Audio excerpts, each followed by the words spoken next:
এই কথাগুলো না জানালে হয়তো আপনারা আমাকে ভুল বুঝতেন, যদিও কথাটা অনেকদিন আগেই জানিয়ে দেওয়া উচিত ছিল, কিন্তু সময় পাইনি বা সুযোগও পাইনি বলা চলে, তাই এতদিন বাদে এসেছি কথাটা জানাতে।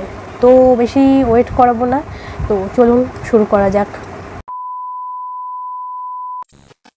তো আপনাদেরকে প্রমিস করেছিলাম যে পুজোর পরে দুটো চ্যানেলেই কন্টিনিউ হয়ে যাব, কিন্তু আমি পারিনি আমার কথা রাখতে। তো কেন পারিনি সেটা আজকে বলবো। তো পুজোর রেশ কাটতে না কাটতেই তো লক্ষ্মী পুজো, আপনারা সবাই সেটা জানেন। আর পুজোর পরে হয়তো এমন কোনো মানুষ নেই যার শরীর খারাপ হচ্ছে না, তার মধ্যে আমিও পড়ে গেছি। আর আগে যেটা হতো, আমার শরীর প্রায় খারাপ হতো, কিন্তু এখন ভগবানের ইচ্ছে সেটা কমেছে। পুজোর আগে সবার শরীরটা খারাপ হয়েছিল, তখন আমার খারাপ হয়নি। আর সত্যি বলতে এইটা করার পরে আমার এই ফার্স্ট টাইম শরীর খারাপ হলো।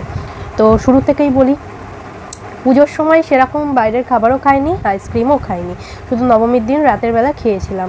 কারণ কী পরিমাণে গরম ছিল সেটা তো আপনারা সকলেই জানেন এবার পুজোর সময়। তো কোনো ব্যাপার না, লক্ষ্মী পুজোর দিন থেকে হঠাৎ গলা ব্যথা শুরু হলো আমার। আর গলা ব্যথার সাথে অন্য কিছু ছিল না, শুধুমাত্র গলা ব্যথা, আর গলাটা একদম বসে গেছিলো। তো ওইটার জন্য আমি ওষুধ এনেছিলাম হোমিওপ্যাথি, কোনো কাজ হয়নি। আর আমার মানে বেশি শরীর খারাপ না হলে রানাঘাটে ডক্টর দেখাই না, এখানে অল্প স্বল্প ওষুধেই আমার কাজ হয়ে যায়। তো যেহেতু অন্য কিছু হয়নি তার জন্য হোমিওপ্যাথি খেলাম, কিন্তু কমলো না।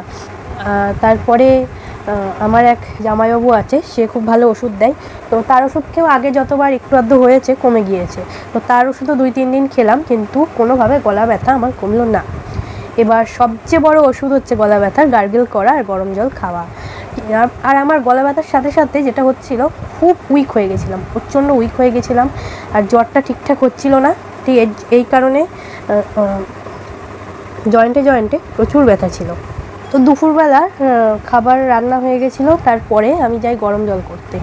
আর করার কারণ হচ্ছে গলা ব্যথার সাথে সাথে আমার গলা কুটকুট করতে শুরু করেছিল, আর খুব কাশি হচ্ছিলো, যেটার জন্য আমি খাওয়া দাওয়া করতে পারছিলাম না আর ঘুমাতেও পারছিলাম না, মানে খুবই একটা বাজে বিষয় হয়ে গেছিলো।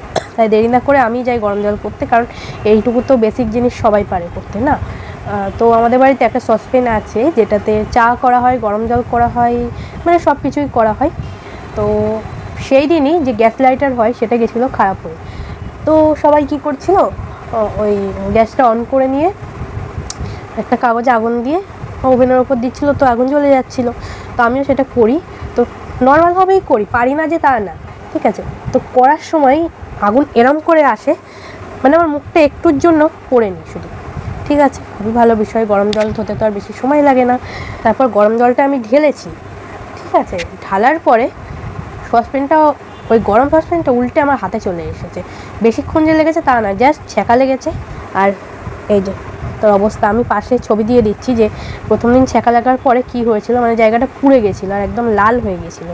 তো সাথে সাথে গঙ্গা জল, তারপরে কলগেট সবটাই দিলাম, ঠিক আছে। আর তখন মাথায় ছিল না যে আলু থেতো করে দিতে হয়, কারণ আমার যে পরিমাণে জ্বল ছিল সে একমাত্র আমিই জানি। 2 দিন টানা আমার হাতটা জ্বলে গিয়েছে, আর তারপরে এরকম কালো হয়ে ফোসকা পড়ে গিয়েছে। এখন তো কমে গেছে, এর মধ্যে পুরো জল ভর্তি ছিল, আমি ছবিগুলো দিয়ে দিচ্ছি। তো ওরকম হলো, যেদিন ওরকম হলো তার পরের দিন সকালবেলা থেকে হঠাৎ করে জানি না কি হলো, আমার যেহেতু ঠান্ডা লেগে গেছিলো অল্প, তো মাথা ব্যথা শুরু হয়। তো সকালের দিকে মাকে বলি যে আমার খুব মাথা ব্যথা করছে, তো মা ঠান্ডা তেল নিয়ে মাথায় ম্যাসাজ করে দেয়। তো সেটাতে অন্যরকমই আরাম লাগে, আপনারা জানবেন। তারপর থেকে আমার মনে কিচ্ছু মনে নেই, কী করেছি আমি, খেয়েছি না কি করেছি মনে নেই। আমার সন্ধেবেলা ঘুম ভাঙলো, তখন মা বলছে এতক্ষণ নাকি আমি, মানে অনেকক্ষণ ধরে নাকি আমি ঘুমাচ্ছি, ডেকে ডেকেও সাড়া পাওয়া যায়নি।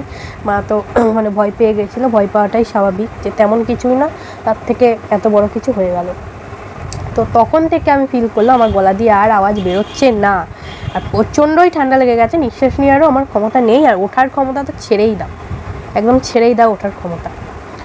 তো তারপরে রানাঘাটে যে ডক্টর দেখাই, আমি অনেক ছোটো থেকেই দেখাই আমার দিদির বাড়ির ওখানে, তো তাকে কল করা হলো। অন্যবার আমিই যাই ওষুধ আনতে, তো সেদিন আমার বলারও ক্ষমতা ছিল না যে কী হচ্ছে। তো মা কথা বলে গিয়ে ওষুধ নিয়ে আসে।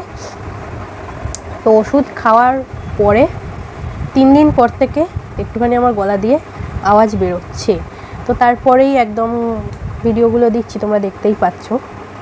তো তো এই কারণে আমি দুটো চ্যানেলে কন্টিনিউ থাকতে পারিনি। আর লক্ষ্মী পুজোর ভিডিওটা এখনও বাকি আছে, সেইটা আমি শেয়ার করব।